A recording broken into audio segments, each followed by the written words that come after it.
And I don't need to look at the CV. I have to introduce Jörg Lange, who's a very, very close colleague to me. Educated in Darmstadt, did some steel work, impressive building in Düsseldorf, Stadttor, which he was involved in, is now teaching steel technology, steel construction, design of steel, yes. Things like this, pretty much into thin metal and PU foam sandwich systems.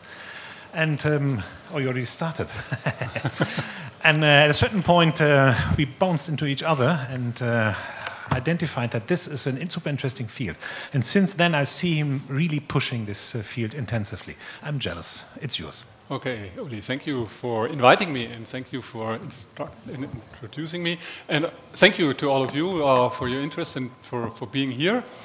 It's a great pleasure to talk to you and give a little presentation of our work. Personally, for me, it's a great pleasure to be here in this building because I was involved in the design and the fabrication of the roof, which is a steel truss made of hot-rolled steel, bolted and welded, old-fashioned. After today's presentation, I hope everybody will go away and say, next time the notes will be made in 3D printing. Now, what do I want to talk about? There are three main topics. One is just a short explanation what WAAM is. You saw some of that in Hei's presentation, MX3D presentation today. I will go a little more into depth what you do. The next point is the field of our research. You will not see very sophisticated geometries as you saw most of the day today. We are looking to very, very simple connections, like we do it in steel. And then my favorite project, and I'm glad that the most important people who were involved are here today, that's we printed the first bridge on site over a little creek. We didn't print it on a factory and welded together in 10 pieces. It was really printed on site, and you will see how we did it later on. Now, what is WAAM? It's actually something we know in steel for a long time. Our filament is not any plastic, it's steel. It's steel 1.2 millimeters thick, and it's extruded by welding, gas shielded, and so it's just a very common welding method with a wire as a printing material. We print currently, if we are in a vertical printing position, as you saw just in this little movie, about 5 kilograms per hour, but our colleagues from Ilmenau are above 10 kilograms per hour, so there's quite a good extrusion rate.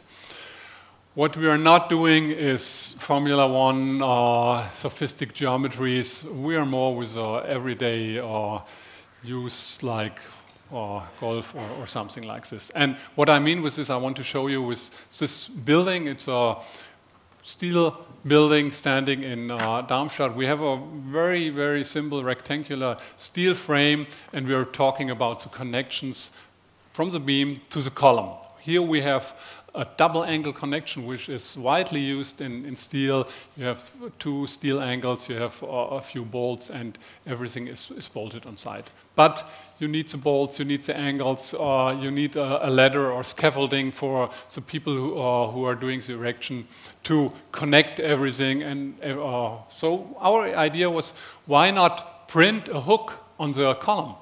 What you see here in red, it's just we print. We don't print letters on paper. We print a hook on steel, a hot rolled steel, and we print a bolt on the beam. That's the green dot you see here, and then the erection is quite simple. You just put the bolt on the hook, and that's it. So you don't need all the double angles, the bolts and everything can be prepared in the fabrication, and it's not only a quite easy fabrication. You don't forget to bring any bolts, you don't forget any angles, everything is there, and we did it. Here you see the hook on the hot rolled profile. And if you want to see it in reality, that's not any trick. You can see it downstairs at our beam exhibition in the ground floor, where you can see exactly the thing.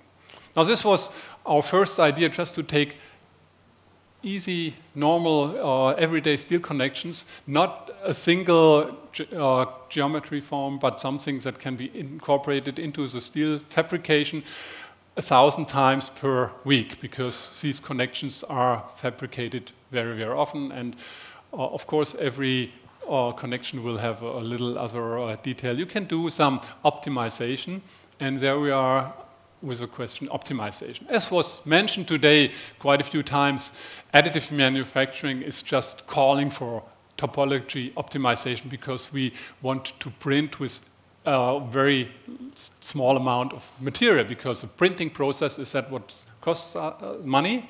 And so if we optimize, we don't use much material, that makes us fast, and that saves material. So what we are doing is we have a design space, we have optimization of the topology in this design space, and then we get a final product which has optimal geometry, depending, of course, on the load cases and all that. So the process is not as easy in 3 steps. It's circular, not circular economy, it's circular design. So you go through this process sometimes 5 or 10 times. And now look at, again, very common end plate connection, as we also have it in steel very often. That's a very common connection we have in steel frames, transferring moments and shear forces and normal forces. And Maren Erven, who is also here and who was also involved in our bridge project, did this in her master thesis. She did this topology optimization and came to this. You don't need a head plate anymore. You just print these red connectors onto the flange of the beam, and then you put 2 beams together, or put the beam towards the column, and you introduce the bolts, and you tight the bolts, and that's it. And you see that's much less material than a head end plate. And to prove this, here we see the mass related to the end plate, which the end plate is a red line, and the ultimate load is a vertical axis. And you see, if we use as much material as for the end plate, we get nearly twice as much capacity, load capacity. And you have to go all the way down to somewhere about 40% of the material with this new connector. You need only 40% of the material with the same strength. Because the force is not transferred by bending anymore, but you get the force where it has to go by tension trajectories. And here we have, again, a master thesis that was Johanna Detke, who really printed it. And of course, the surfaces are quite rough, but when we discuss with our colleagues from mechanical engineering, they always talk about tolerances in micrometers or nanometers, but whoever is involved in building knows that a tenth of a millimeter is good enough. Of course, we can improve this by milling and everything, but the point is we can optimize, we can reduce the amount of material that has to be used severely. Where might this lead to? Currently, we have lots of welders and other handymen in a steel fabricating company, but currently in Europe, the trend is towards an automated production. We don't have very many fully automated production systems, but the number is growing, and we see one here in a steel fabricator in Thuringia. You have welding robots, you have handling robots, and here you have common steel, hot rolled steel. And here you have, that's a system from an Austrian company, that's a system from a Dutch company. They have 3 welding robots and handling robots and so on.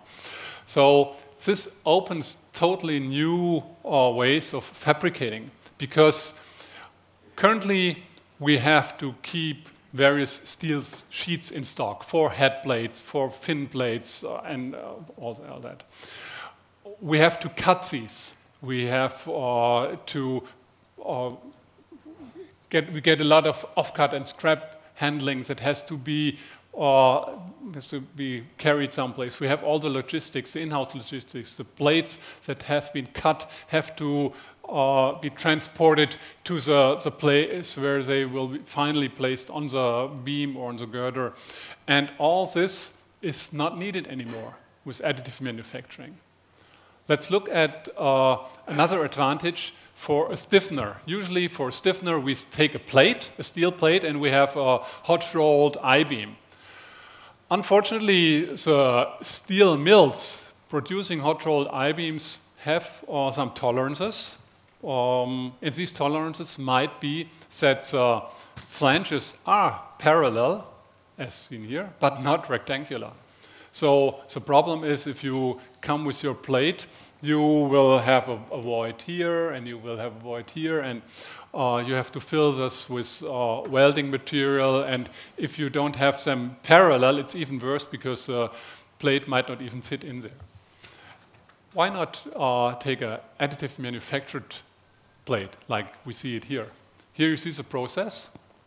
That's our welding robot who welds layer by layer this plate, the stiffener, to finally, we don't need the handling of the plate anymore. It's just fabricated into the beam, and with this process we can take up all the tolerances. We just look what is the real measured width of the channel, and we don't need a plate, we just fill it with a robot fabricated 3D printed stiffener. And here you see a test of this stiffener. This on the left-hand side, here you see the stiffener, here you see the web, and here you see the web and the additively manufactured stiffener. And then we put some compression force on it. And with about the same size, we have about the same ultimate load. So this seems to work very good. So you get the advantage. You don't have any cutting. You have no logistics. You don't have 10 different thicknesses of plates. Everything is welded, 3D printed on site. So again, our point is not to make very fancy geometries. Of course, we can do this, as you will see later on. But the point is to incorporate 3D printing into normal steel fabrication to solve the problems, not very big problems, but everyday problems, and they might be very big if they occur 10 or 20 times a day, like here with the tolerances we solve with this. Let me go to two other projects from normal building application. Two projects we currently work at in our SIM network. We have a SIM network with quite a number of companies and research institutions who are involved in 3D printing. And one point is 3D printing facade connections, interfaces. Chris Borg is handling this, but I think he is not here currently, but he'll be here later. Ah, there he is. So if you have questions in the after, no, we have no coffee break, but he's back there, Chris.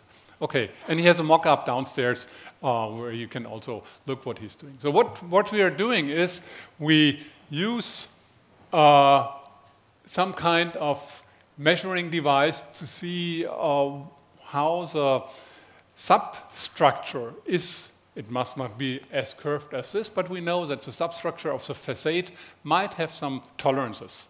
So we make a geodesy camera, get exactly the size and the tolerances, and then we print the connectors, the interfaces here with a 3D printer, and then it's fixed to the existing structure, and then you can bolt or screw whatever your cladding, your facade to that. So that's also a good use of 3D printing, because with this we can react to all kinds of tolerances in newly built buildings. Of course, we have tolerances in newly built buildings, or in renovating old buildings where we might not even have the exact measurements. We have old buildings that might be 10, 20, 50, 100 years old that have to be renovated. And by this way, we can take the exact geometry as built, and then we can react with this facade connectors or interfaces. And here you see one of them printed downstairs. You can see, I think, 26 or 32 or in all kinds of shapes where you can really react on a very crooked geometry and make a great connection between, in this example, glass panels and the substructure. Another project we are handling in this SIM network are nodes for space frames. You see here a roof, and if we go to this point here, we have steel beams, hot rolled beams coming this way, but they come in various angles. So if they come in various angles, and if you have a roof with various slopes and curvatures, that makes it pretty tough because every node might be different. And up to now, that meant always cutting, welding, drilling, maybe some extra milling to get all these connections. Why not design a node that can react to the geometry? And that was part of this project. Node that can react to all kinds of inclinations of the 4 or maybe more. Currently we're talking about 4 beams that are connecting to it. And here is one node that was fabricated at one of our partners, TU Ilmenau. We have another node that was made by Gefertec, who you can also visit at one of the exhibition stands downstairs. And you see we have, again, topology optimization for large moments, different moments. This is for symmetrical moment distribution. And here you see how this is. Here you will drill some holes for the bolts, and then you can use a head plate connection and connect it. And here are also companies who are network members, and of course I will not read them all to you. And if you are interested, just contact Uli or myself, because we are both partners in here, and we can give you a little more information on what's going on there. Okay, now talking about printing with steel, we always built vertical, like most of our colleagues from concrete. And it was, for us, a challenge to build horizontal, because steel is liquid, like water, when you print it in the printing process. We have about 3,000 degrees, and the steel is molten and will drop off. So we were looking for a welding process that helps us to print horizontal. Why? Because we wanted to build a bridge. We wanted to build a bridge, not in a industry hall somewhere, but on site. Now I have to change my jersey. See if I can do that, because now I'm not longer anybody else. It's AM Bridge. That's our team, and that was our idea. We have a robot. The robot is called Mario because he comes from Italy, and his brother Luigi is standing somewhere else. He was very sad that he was not involved in this project. So Mario stands on one side of a little creek, and he had to build 2 halves shaped like this, and at the end they had to meet somewhere. Here you can see the model in scale 1 to 10 we built and how we planned to build it. And in the model it worked quite well, not as fast as it was here in the time lab, but that was the idea, and we nearly made it this way. You will see a little difference now. One point was the material. If you build a bridge, the bridge is supposed to be used. People should be able to walk over it without being afraid that they will fall down. So we were quite happy that we have a welding process where we get stress-strain curve like we know it from normal mild steel. That's not S235 or S350, but it's made from G3SI1, which is welding material we used here, but you see we have a very high yielding and very high strain rate where we have the ultimate load. We're talking about 20 to 25%, so that's very good. And so we did this on site, and here you see the little creek. Unfortunately, the weather was not so good, and it's research, so we built a tent over it to make that all a little safer, because we're also working with gas-shielded welding, so if it's rainy and windy, that's not so good for the gas shields. That's why we added this little tent. And here you see Mario is working on this side, and then he works there, and then he goes back to this side. And so after a few weeks, we made it. You see, we changed our way to do it when we were here, and we said, well, we'll just make a strip here in between, because, well, like it's in the research, the first 2/3 worked very good, and then suddenly, due to the heat, it started with a little distortion, and we wanted to finalize the bridge. We wanted to be the first people who really make a bridge over water. So we decided to make a strip here, and then we make some strips more there. And if you go downstairs, you see that we started with the strips here and there. And when we come back, we will finish it. What happened now? Here we are. That's the way it was last week, and that's the way you see it downstairs. And we're quite proud of that, that we made that and we finished it. And we're proud that we had some partners who helped us very much with this. Fronius, who developed the welding system, Comau, people who make our robot, and all the others you see here. And so that's what I wanted to talk about, and unfortunately Mario, who welded this Ender word, is an Italian, and it took some time to translate, to teach him German. Now he can weld in German. I thought we have to teach him English so he can weld it in English, but he welded Ender in German. But actually, I think that's not the end. I'm thinking we're just at the beginning. And thank you for joining us here, and thank you for being here.